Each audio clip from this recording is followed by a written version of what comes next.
राजेश क्षीरसागर साहेबांच्या नेतृत्वाखाली आम्ही 2009 पासूनच या परिसरात आमच्या शनिवारपेठ, बुधवारपेठ, उत्तरेश्वरपेठ, शुक्रवारपेठ, खास करून शिवाजीपेठ देखील यामध्ये येते.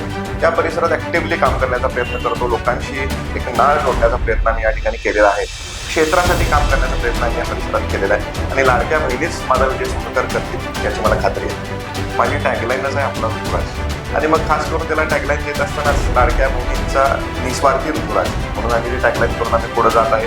प्रत्येक निवडणुकीत कुठले ना कुठले तरी विषय आपल्या समोर येणार असतात आणि त्याचाच एक भाग म्हणून विरोधक ह्या गोष्टीकडे पाहत असतील. मी या गोष्टींना फार भीक घालत नाही. माझ्या पद्धतीनं चांगला प्रचार, चांगला पॉझिटिव्ह प्रचार माझ्या नागरिकांना सोबत घेऊन या निवडणुकीला मी सामोरं जातो.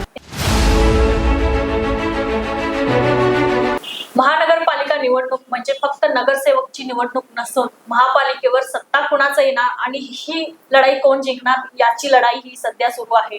याच निवडणुकीच्या पार्श्वभूमीवर राजकीय डावपेच सुरू आहेत. आरोप प्रत्यारोपामुळे राजकीय वातावरण आहे ते चांगलंच तापल्याचं दिसत आहे. सध्या आपण याच निवडणुकीबद्दल संवाद साधणार आहोत. प्रभाग क्रमांक 7 मधून शिवसेना महायुतीचे उमेदवार ऋतुराज क्षीरसागर आता आपल्यासोबत आहेत. आपण त्यांच्याशी याच संदर्भात चर्चा करणार आहोत. सर्वात प्रथम जनप्रवास लाईव्ह मध्ये आपलं स्वागत आहे सर. थँक्यू. ही निवडणूक तुम्ही लढत आहात, नेमका कोणता अजेंडा घेऊन तुम्ही मतदारांपुढे जात आहात? नक्कीच 2020च्या दरम्यान ज्या वेळेला आपल्या तत्कालीन नगरसेवकांची टर्म संपल्यानंतर एक चांगल्या पद्धतीनं आरक्षण त्यावेळेला झालं होतं आणि त्यानंतर एक चांगली संधी ओळखून आम्ही या मतदारसंघात चांगल्या पद्धतीचे विकास कामांच्या माध्यमातून लोकांशी संपर्क साधण्याचा प्रयत्न केला. राजेश क्षीरसागर साहेबांच्या नेतृत्वाखाली आम्ही 2009 पासूनच या परिसरात आमच्या शनिवारपेठ, बुधवारपेठ, उत्तरेश्वरपेठ, शुक्रवारपेठ, खास करून शिवाजीपेठ देखील यामध्ये येते. या परिसरात ऍक्टिव्हली काम करण्याचा प्रयत्न करतो. लोकांशी एक नाळ जोडण्याचा प्रयत्न आम्ही या ठिकाणी केलेला आहे. गल्ली बोळात जाऊन त्यांचे प्रश्न ऐकून घेऊन त्याला वाचा फोडण्याचा प्रयत्न आम्ही केलेला आहे. मग गल्ली बोळातील ड्रेनेज सिस्टम्स असतील, पिण्याच्या पाण्याच्या अडचणी असतील, स्वच्छता असेल आणि खास करून रस्ते असतील, आणि मग ह्याच्या पुढे जाऊन आपल्या परिसरातील बागा देखील चांगल्या असाव्यात. आपल्या परिसरातील एक शाळा चांगली असावी, ज्यामध्ये मग जसं आपण बाहेरच्या परिसरात बघतो की इंग्लिश मिडियम स्कूल्सपेक्षा देखील आमच्या या महानगरपालिकेच्या शाळांना एक चांगला रिस्पॉन्स तिथल्या लोकल नागरिकांकडनं देण्यात येतो. अशा पद्धतीची एखादी शाळा आपल्या परिसरात चांगली डेव्हलप करण्याच्या दृष्टीनं, एखादी गार्डन चांगल्या पद्धतीची सुसज्ज गार्डन, मग ज्यामध्ये चांगल्या पद्धतीचे वॉकिंग ट्रॅक असतील, चिल्ड्रन प्ले पार्क असतील, लहान ज्येष्ठ नागरिकांसाठी छोट्या पद्धतीचे विरंगुळा केंद्र असेल, युवकांसाठी माझ्या डोक्यात आहे, म्हणजे ही बागेची संकल्पना घेऊन पुढे जात असताना माझ्या डोक्यात आहे की युवकांसाठी तिथं फ्री वायफाय झोन क्रिएट करावा, जेणेकरून ही कोल्हापुरातील आगळी वेगळी बाग म्हणून त्याला स्वरूप देण्याच्या दृष्टीनं शाहू उद्यान बागेकडे आम्ही बघत आहे. मग एक चांगल्या पद्धतीचा विकास परिसरात, माझा परिसर हा सीसीटीव्ही प्रूफ असावा या प्रभागातील, कारण महानगरपालिका ही आमच्या या प्रभाग क्रमांक 7 मध्ये येते आणि मग प्रभाग क्रमांक 7 हा महानगरपालिकेतील सर्वात सुसज्ज आणि सर्वात चांगला प्रभाग कसा ओळखला जाईल अशा पद्धतीने मी लोकांसमोर या निवडणुकीत जातो. आताच तुम्ही सांगितलं की जे काही मतदारांना असेल किंवा नागरिकांच्या समस्या सोडवण्यासाठी तुमचा पुढाकार असणार आहे, मात्र पक्षाच्या जाहीरनाम्या व्यतिरिक्त आपला काही वेगळा जाहीरनामा आहे का आपल्या प्रभागासाठी? जसं मी तुम्हाला सांगितलं की एक चांगली बाग माझ्या प्रभागातील डेव्हलप करण्याच्या दृष्टीनं आणि एक चांगली स्कूल हा प्रामुख्यानं माझा म्हणजे त्याच्याकडे बघण्याचा दृष्टिकोन माझा असणार आहे. कारण माझ्या ह्या परिसरात महानगरपालिकेच्या शाळा सध्या आता बंद अवस्थेत आहेत. त्याला पुनर्जीवित करून त्याला कशा पद्धतीने चांगले म्हणजे महानगरपालिकेतील चांगले स्कूल्स, चांगले टीचर्स तिथं इम्प्लांट करून तिथं त्या स्कूलचं डेव्हलपमेंट करून, ज्या पद्धतीनं आम आदमी पार्टीनं 2010-15 साली ज्यावेळेला दिल्लीमध्ये त्यांनी सरकार स्थापन करण्याच्या दृष्टीनं प्रयत्न केला आणि त्या ठिकाणी त्यांनी शाळा दिल्लीची सुधरवली, तशाच पद्धतीनं चांगल्या पद्धतीची एक आपल्या परिसरातील शाळा डेव्हलप करून आमच्या भागातील विद्यार्थ्यांना मोफत किंवा निशुल्क पैशात त्यांना शिक्षण देण्यात यावं, हा एक माझा प्रमुख अजेंडा आहे. भागात शांतता हा माझा मतदारसंघ हा 12 बलुतेदार 18 पगड जातींचा मतदारसंघ आहे. इथं कायमच शांतता नांदत आली आहे, पण तरी सुद्धा कुणाच्या घरात काय चोरी झाली, कुठं काय अशा अतिप्रसंग घडले तर त्या वेळेला तिथं सीसीटीव्हीचं कव्हरेज, सीसीटीव्ही कॅमेऱ्यांचं जर कव्हरेज असेल, सीसीटीव्ही प्रूफ गल्ली बोळ आमचे असतील, तर जेणेकरून जर अशा काही घटना घडल्या तर त्याचा वाचा फोडण्यासाठी आमच्या पोलीस कर्मचाऱ्यांना देखील एक चांगला फायदा त्याचा होईल. राहणाऱ्या नागरिकांना सुद्धा एक प्रोटेक्शन त्या बाबतीतून मिळेल, हा एक माझा प्रयत्न आहे. चौकात हायमास लॅम्प लावणे असतील, रस्ते सुसज्ज परिसरात पद्धतीत करणे असेल, एक चांगल्या पद्धतीचं आगळं वेगळं काम करून दाखवण्याचा ध्येय माझा या परिसरातून नक्कीच असणार. आताच तुम्ही जे काही सांगितलं की दिल्लीतली जे स्कूल आहे म्हणजे दिल्ली लेवलचं जे काही सिस्टम आहे ते तुम्ही कोल्हापुरात करण्याचं एक तुमची आयडिया आहे ती चांगलीच आहे. यासोबतच या अगोदर तुमच्याकडे कोणतेही पद नसताना तुम्ही कार्य केलं की उदाहरणार्थ कोरोना काळामध्ये असेल किंवा पूरग्रस्त काळामध्ये नागरिकांसाठी केलेली तुमची मदत असेल, या सर्व घडामोडीनंतर आज तुम्ही नागरिकांमध्ये उतरत आहात, नेमका प्रतिसाद कसा जाणवतो? माझी टॅगलाईनच आहे आपला ऋतुराज. आणि बरोबर. ज्या ज्या घरात मी या ठिकाणी माझ्या ह्या मतदारसंघात 5 ते 5,500 घरं येतात आणि ज्या ज्या वेळेला मी त्या घरात जायचा प्रयत्न करतोय आणि मी ज्यावेळेला माझी ओळख सांगून द्यायचा प्रयत्न करतोय त्यावेळेला लोक समोरून सांगतात की ऋतुराज आम्ही तुम्हाला ओळखतो म्हणून. म्हणजे अशा पद्धतीचा रिस्पॉन्स या नागरिकांकडून लोकल लेवलला मला या ठिकाणी मिळताना दिसत आहे. कारण गेले 5-7 वर्ष किंवा 10-12 वर्ष आम्ही ग्राउंड लेवलला काम करण्याचा प्रयत्न केला. जसं तुम्ही उल्लेख केला, कोरोना काळात माझ्या मते हा एकच परिसर होता ज्या ज्या ठिकाणी अख्ख्या 81-80 मध्ये एक म्हणता येणार नाही, चांगले नगरसेवक देखील आपल्या कोल्हापूर महानगरपालिकेच्या रिंगणात आहेत, पण प्रत्येक परिसरापेक्षा मी एक वेगळं काहीतरी काम या कोरोना परिसरात या ठिकाणी केलेलं आहे. आम्ही 75,000 घरांना भाजी वाटण्याचं काम केलेलं आहे. जवळपास 5,000 घरांना त्यांना लागणारे प्रापंचिक साहित्य वाटण्याचा प्रयत्न या शनिवारपेठ बुधवारपेठ परिसरात केलेला आहे. पूर परिस्थितीत आपला भाग जरी पुराने अफेक्टेड नसला तरी चांगल्या पद्धतीने पुरात देखील आम्ही काम करण्याचा प्रयत्न आहे. जो पूर अफेक्टेड एरिया होता, साधारण 12,000 घरं ही कोल्हापूर उत्तर मतदारसंघातली पुराच्या पाण्याखाली जातात, त्या 12,000 घरांना मी मदत देण्याचं काम प्रयत्न त्यावेळेला केलेला आहे. आणि ज्या ज्या वेळेला समाजात लोकांना गरज लागेल त्या वेळेला क्षीरसागर कुटुंबीय आमदार राजेश क्षीरसागर साहेबांच्या नेतृत्वाखाली कायम ऍक्टिव्ह असतं, रस्त्यावर असतं आणि ती जनतेशी जोडलेली नाळ. त्यामुळे मला वाटत नाही की ह्या परिसरात लोकांच्या कुठलं म्हणजे या परिसरातील लोक पर्सनली मला ओळखतात आणि त्यामुळे हा पर्सनल एजेंडावर मी लोकांसमोर जायचा प्रयत्न करत आहे. आताच तुम्ही सांगितलं की आपला ऋतुराज अशी एक ओळख ती आहे, ती प्रभागामध्ये दिसत आहे. यासोबतच लाडक्या बहिणींचा साज निस्वार्थ ऋतुराज हे एक टॅगलाईन घेऊन तुम्ही लाडक्या बहिणींसमोर जात आहात. काय अपेक्षा आहेत लाडक्या बहिणींकडून आणि प्रतिसाद काय आहे?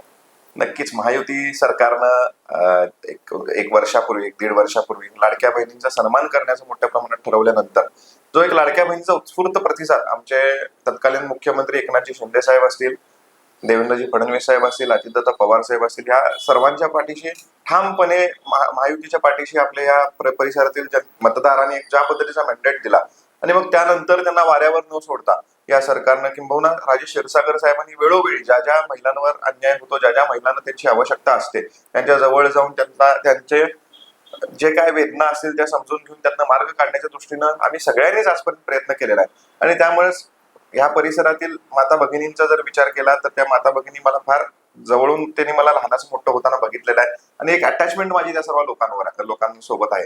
आणि मग खास करून त्याला टॅगलाईन देत असतानाच लाडक्या बहिणींचा निस्वार्थी ऋतुराज म्हणून आम्ही ती टॅगलाईन करून आम्ही पुढे जात आहे आणि तशा पद्धतीचं काम देखील करत आहे. प्रत्येक क्षेत्रासाठी काम करण्याचा प्रयत्न आम्ही या परिसरात केलेला आहे आणि लाडक्या बहिणीच माझा विजय सुखकर करतील याची मला खात्री आहे. या निवडणुकीमध्ये महायुतीमधील जे काही अन्य घटक पक्षामधील जे काही उमेदवार असतील किंवा कार्यकर्ते असतील यांची नाराजी नाट्य आहे ते पाहायला मिळालं. या नाराजांची मनधरणी झाली काय? तुम्ही बघितलं असेल की माघार घ्यायच्या शेवटच्या क्षणापर्यंत राजेश क्षीरसागर साहेब पर्सनली विविध जे आमचे पक्षातील नाराज उमेदवार होते त्यांची मनधरणी करण्याच्या प्रयत्नात होते आणि माझ्या मते 95% यश आम्हाला मिळताना दिसत आहे. एखाद दुसऱ्या उमेदवाराच्या बाबतीत तो उमेदवार पुढे गेलेला आहे आणि तो ह्या निवडणुकीत पार्टिसिपेट करत जरी असला तरी त्यांच्यावर जो आज प्रत्येक पक्षाकडे उमेदवारांची एवढ्या मोठ्या प्रमाणात मागणी असल्यामुळेच आणि या ठिकाणी महायुती झाल्यामुळे हा एक प्रसंग आज प्रत्येक पक्षावर ओढवताना दिसत आहे. पण आमचा नक्कीच प्रयत्न राहील की ज्यांनी आपल्या आयुष्यातील 5-7-10 वर्ष आमच्या या पक्षासाठी दिलेले आहेत त्यांचा योग्य तो मान सन्मान हा शिवसेनेच्या वतीनं त्यांचा नक्कीच राखण्यात येईल आणि त्यांना कुठेही आम्ही वाऱ्यावर सोडणार नाही.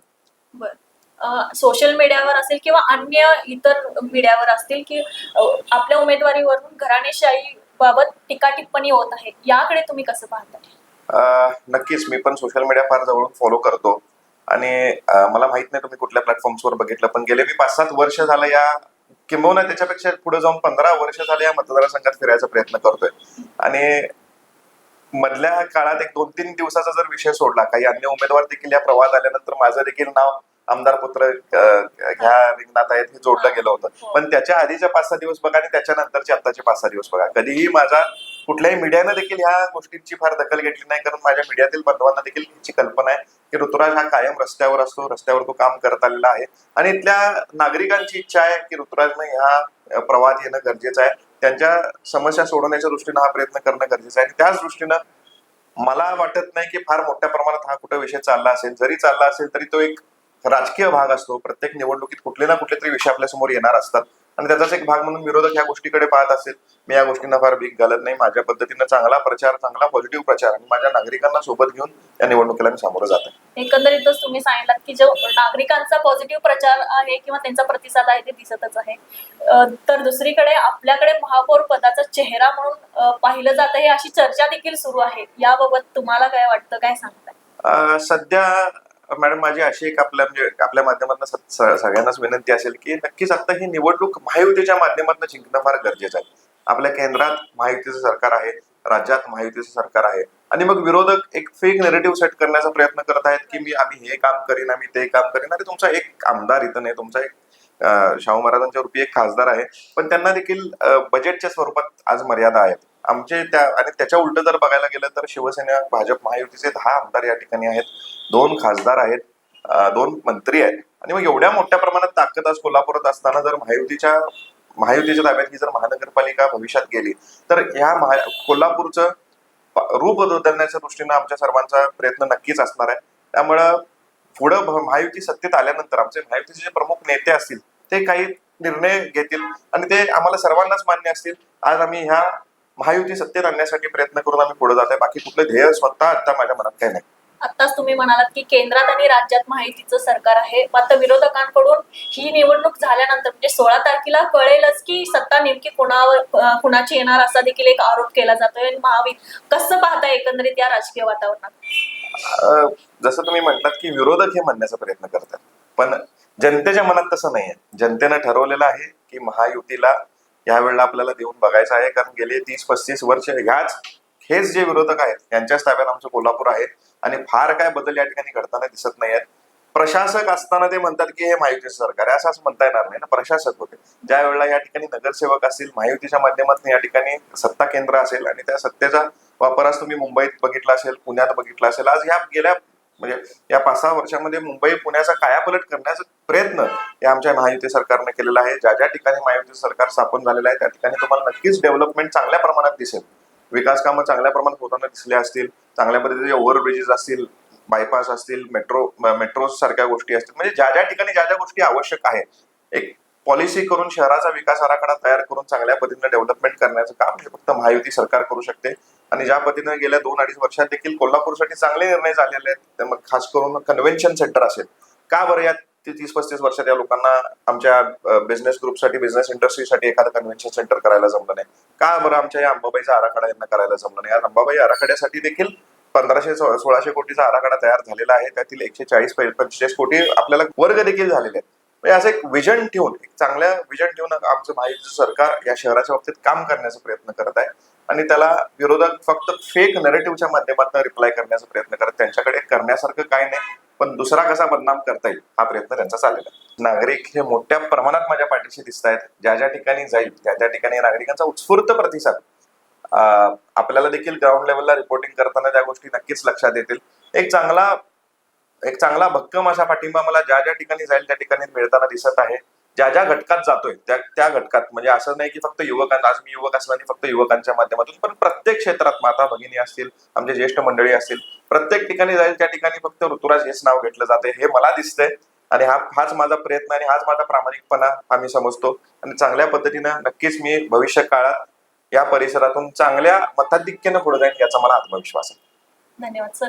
आताच आपल्या सोबत होते प्रभाग क्रमांक 7 मधील शिवसेना महायुतीचे उमेदवार ऋतुराज क्षीरसागर. एकंदरीतच केंद्र आणि राज्य सरकारमध्ये महायुतीचं सरकार आहे आणि कोल्हापूर महानगरपालिका निवडणुकीमध्ये आता देखील महायुतीचं सरकार येईल असा विश्वास त्यांनी व्यक्त केला आहे. आणि यासोबतच प्रभाग क्रमांक 7 मधूनही ते विजयी होतील आणि लाडक्या बहिणी देखील त्यांना साथ देतील असाही विश्वास त्यांनी यावेळी व्यक्त केलाय. मात्र येणाऱ्या 16 तारखेलाच पाहावे लागेल की नेमका महापालिकेवर चेहरा कुणाचा फडकणार. कॅमेरामन आकाश कांबळे सोबत मी अमृता पवार, जनप्रवास लाईव्ह, कोल्हापूर.